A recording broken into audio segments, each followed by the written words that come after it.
Welcome back, everybody. Today, we're going to take a closer look at 7 AI stocks that could be interesting for the month of July. Before we go any further, I just want to say happy 4th of July to all my United States viewers. Hope everybody's enjoying the long weekend. Like I mentioned today, I want to take a closer look at 7 stocks I'm going to be keeping my eyes on this month.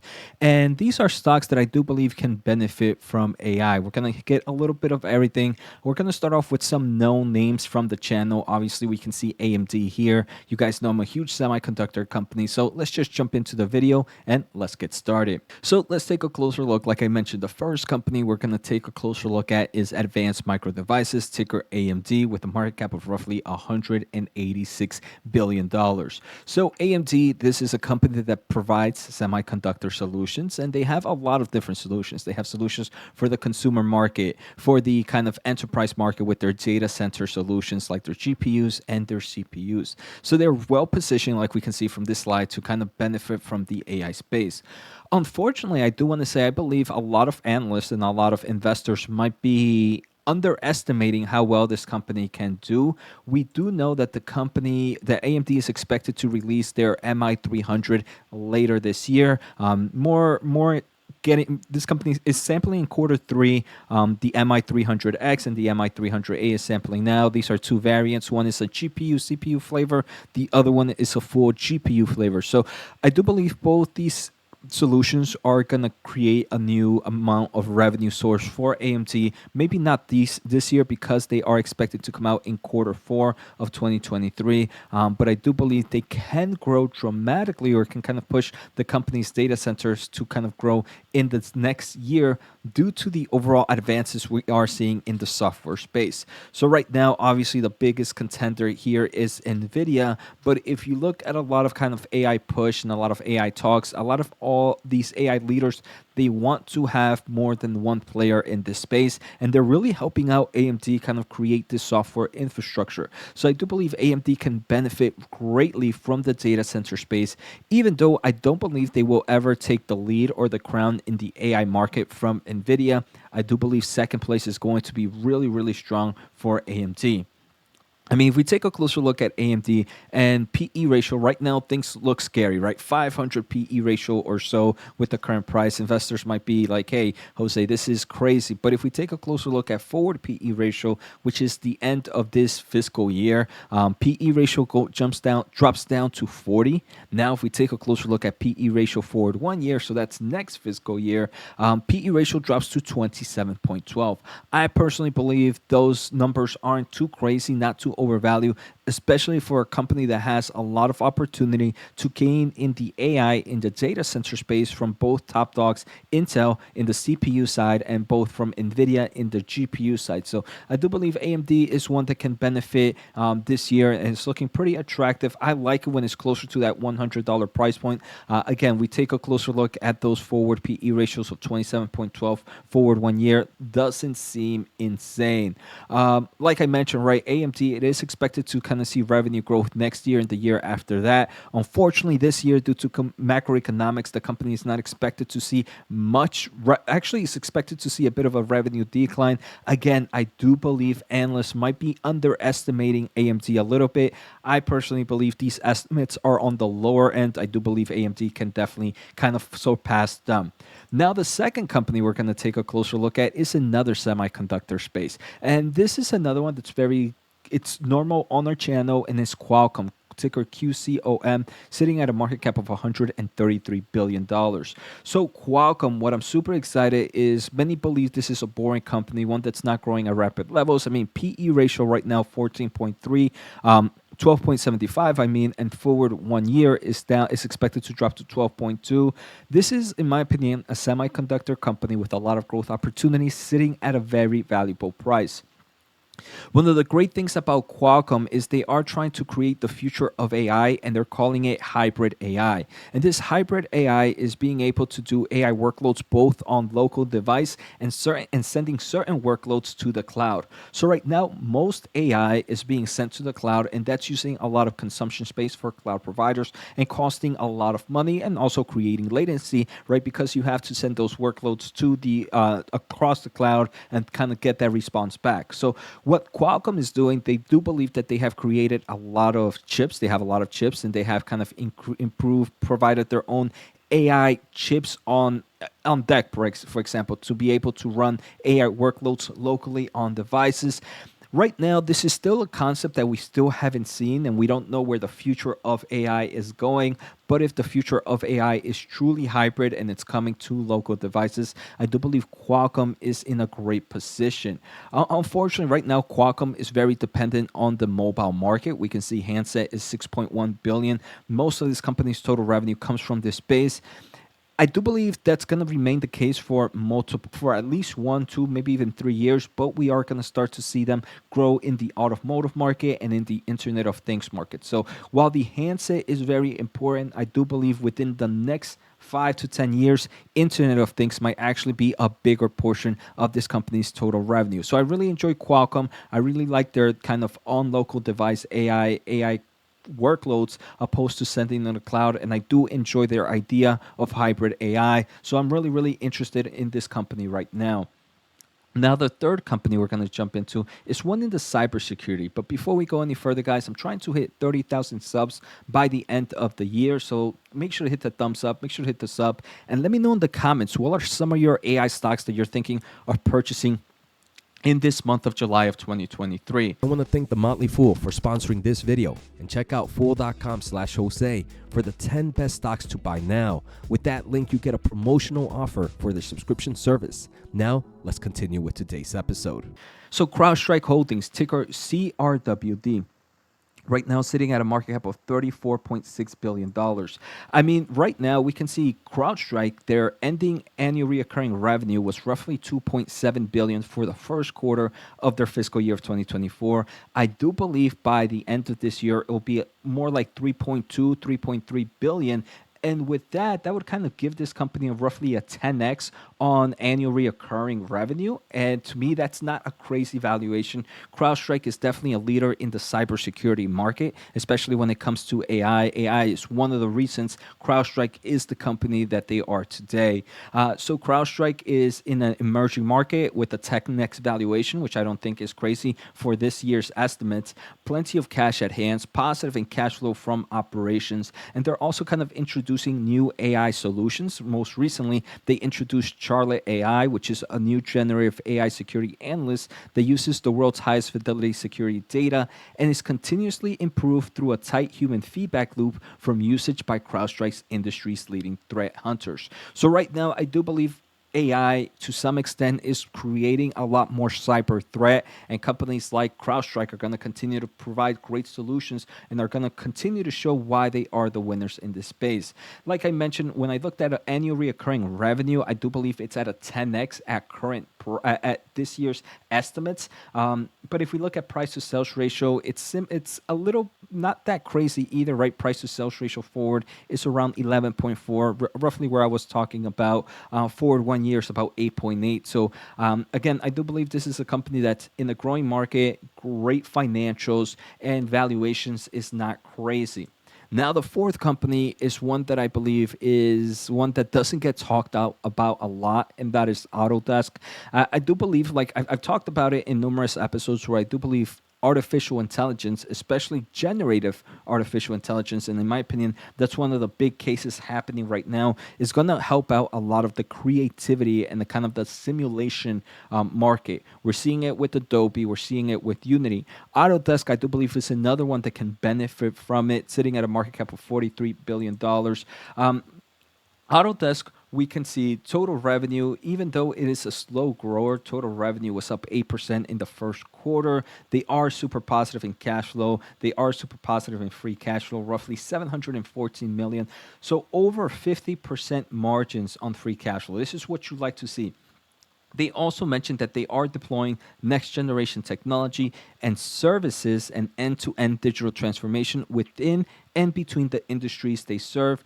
and shifting Autodesk from products to capabilities. So Autodesk in their most recent earnings, they didn't really talk too much about the AI market, right? And I think maybe that's what investors might be kind of losing track about and saying, hey, Autodesk, why don't you tell us more about your AI endeavors? But they are definitely working in this space. One, for example, is Autodesk Forma, which is going to be optimized decisions through AI and machine learning assistance. It's also going to help increase productivity with AI tools providing real-time insights much earlier in the process. So we are going to start to see probably a lot more large language models solutions come into Autodesk like we've seen in Adobe, like we're seeing in Unity. I do believe the great thing about Autodesk is this is the big player in the architecture and the construction, and they work with really big companies. The great thing about this is they have a lot of data of, hey, how buildings should be built, how what the electricity behind it, and everything from this kind of building infrastructure and everything else that happens with Autodesk solutions. So they have a vast amount of data, and I do believe that will kind of take them into great things if they continue to push into this AI space.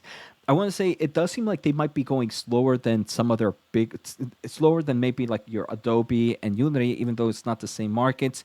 I do believe Autodesk is probably in a little trickier space where they really have to be really careful with what they release, especially with the kind of work that they are providing, right? With kind of building and stuff.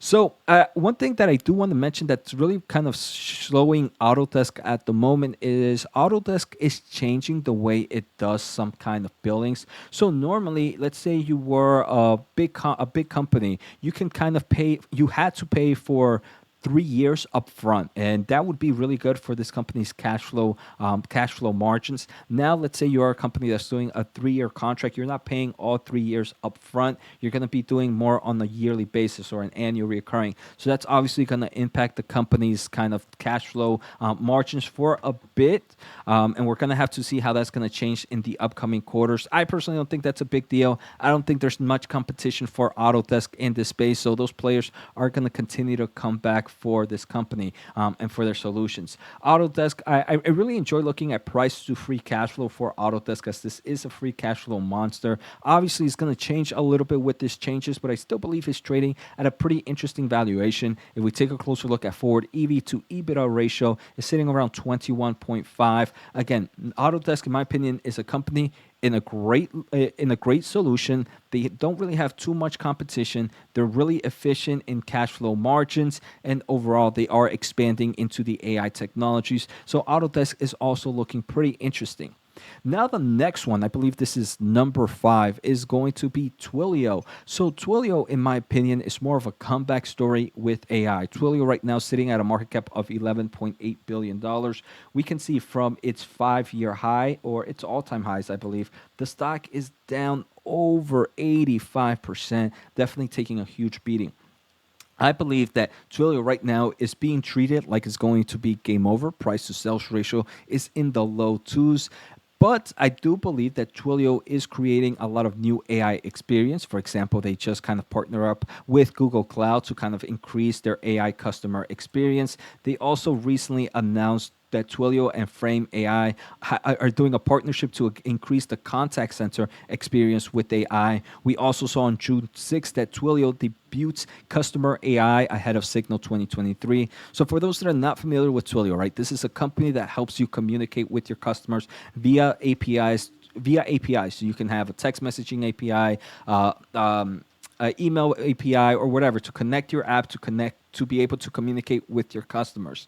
So Twilio says, yes, we do this communication business, but what's more important is the data we collect. And with all this data that we are collecting from your customers, we're going to be able to create very, very great data analytics with these kind of customer AI technology to be able to provide better solutions for you, the company that's kind of using our products. And I think that is a great move. The real question is, will it be enough to really drive drive changes within the company. Like I mentioned, I do believe Twilio is more of a turnaround story. The company is going through a lot. They are kind of reorganization, the business. They recently laid off a nice amount of people. Unfortunately, they also are shifting into two main businesses: Twilio Communications, which is kind of those APIs that I talked about, and also Twilio Data and Applications, which is that kind of collection of data and kind of pushing it out and providing some solutions from there.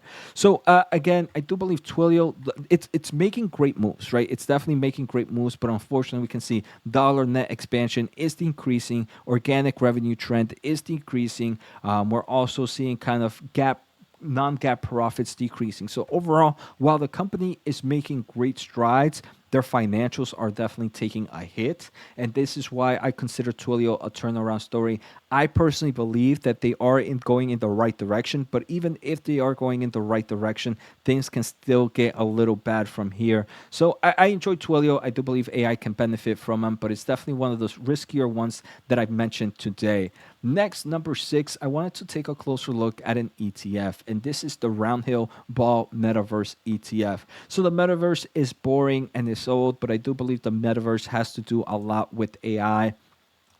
This is a ETF with roughly 49 holdings. I think it's actually 48. One of them is a cash position. Expense ratio is not too crazy, 0.6. This is very a technological ETF. We can see, right, top holdings: Apple, Roblox, Meta, Nvidia, Microsoft, Tencent, Qualcomm.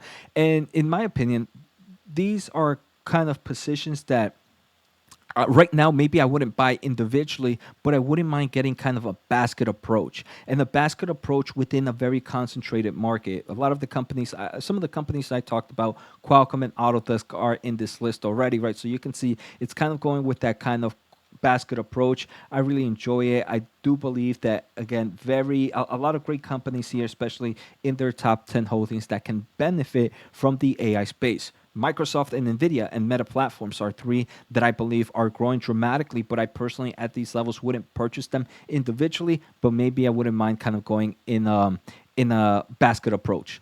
The last company is Equinox, and this is the largest global co-location of data center in the world, right? So we can see Equinox market cap of roughly $73.6 billion. It also has a dividend yield of roughly 1.7%. This is a company that has done well throughout the years, right? In the past year, it's up 17%. Year to date, it's up 18%. But I do believe this is one of the few companies that really didn't take much of a hit. Let's see, from its kind of from its all-time highs, the stock is probably down only not even high teens. It's down roughly 11%.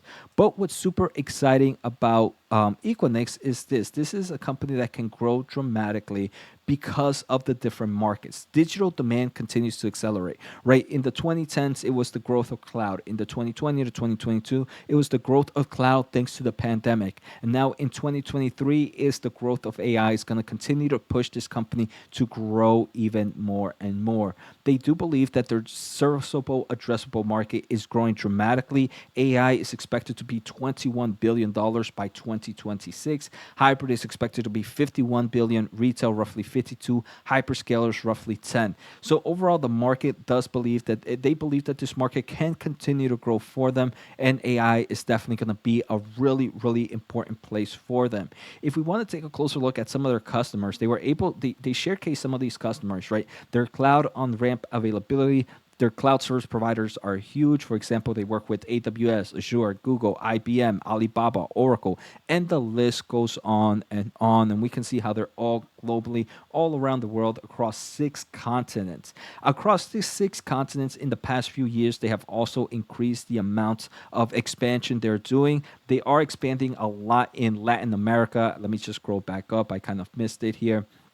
And this is a big slide. So we can see, right, red is expansion, and they are expanding in Latin America. They added a new facility in Lima, Peru, in Santiago. They're also expanding a lot in Middle East and in Africa. We can see a nice amount of expansion in Central Africa and in Europe as well. And they have a new plant coming out, a new Equinox location coming out in South Africa. Africa. Not only that, one that I'm really excited is it does seem like they are expanding a lot more in Southeast Asia. I do believe that shows kind of great trends for the Southeast Asia market and also other parts of Asia and Australia as well. So overall, I do believe this is a company that can benefit dramatically. EV to EBITDA right now is 27.15. Forward ratio is 22.77. Remember, this is a company that has a nice dividend yield. It's also a company that is expanding and can definitely benefit from this AI push, and it's not sitting at a crazy, crazy valuation. So those are the 7 stocks I wanted to talk about today. Let me know in the comments below what are some of the 7 stocks you guys, or some of the stocks you guys are thinking of buying. Take care, have a good day, and happy 4th of July.